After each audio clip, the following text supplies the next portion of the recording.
যারা সাহাবায়ে কেরামদেরকে গালি দেয় তাদের সম্পর্কে আল্লাহ রাসূল সাল্লাল্লাহু আলাইহি ওয়াসাল্লাম বলেছেন, মান সাব্বা আসহাবি ফাআলাইহি লানাতুল্লাহি ওয়া মালাইকাতিহি ওয়ান নাসি আজমাইন।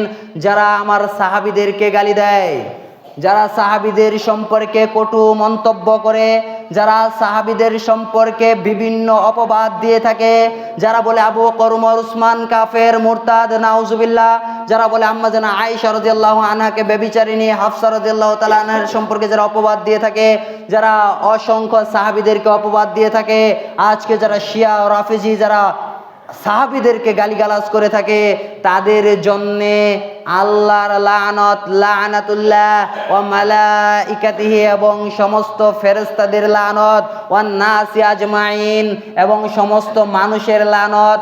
আপনি যদি নিজেকে মানুষ মনে করেন তাহলে যারা সাহাবীদেরকে গালি দেয় তাদের জন্য আপনাকে লানতি প্রদান করতে হবে, আপনি তাদের জন্য দোয়া করতে পারবেন না। যারা শিয়াদের জন্য দোয়া করে, যারা সাহাবীদেরকে গালিগালাজ করে, তাদের জন্য যারা দোয়া করে তারা অন্তত নিজেকে মানুষ দাবি করতে পারবে না। কারণ আল্লাহ রাসূল সাল্লাল্লাহু আলাইহি ওয়াসাল্লাম বলেছেন, যারা আমার সাহাবীদেরকে গালিগালাজ করবে, যারা আমার সাহাবীদেরকে কটু মন্তব্য করবে, যারা আমার সাহাবীদেরকে কাফের বলবে, তাদের উপর আল্লাহর লানত। আল্লাহ যদি শিয়াদেরকে লানত দেয়, আপনার মতো বেনামাজি মুসলমান সেই শিয়ার জন্য দোয়া করে জান্নাতে নিতে পারবে না। ফেরেশতারা যদি শিয়াদেরকে লানত প্রদান করে, আপনার মতো বাঙালি মুসলমান তার জন্য দোয়া করে তাকে জান্নাতে নিতে পারবে না। এবং সমস্ত মানুষ, যদি আপনি নিজেকে মানুষ মনে করেন তাহলে শিয়াদের জন্য আপনার লানত প্রদান করতে হবে।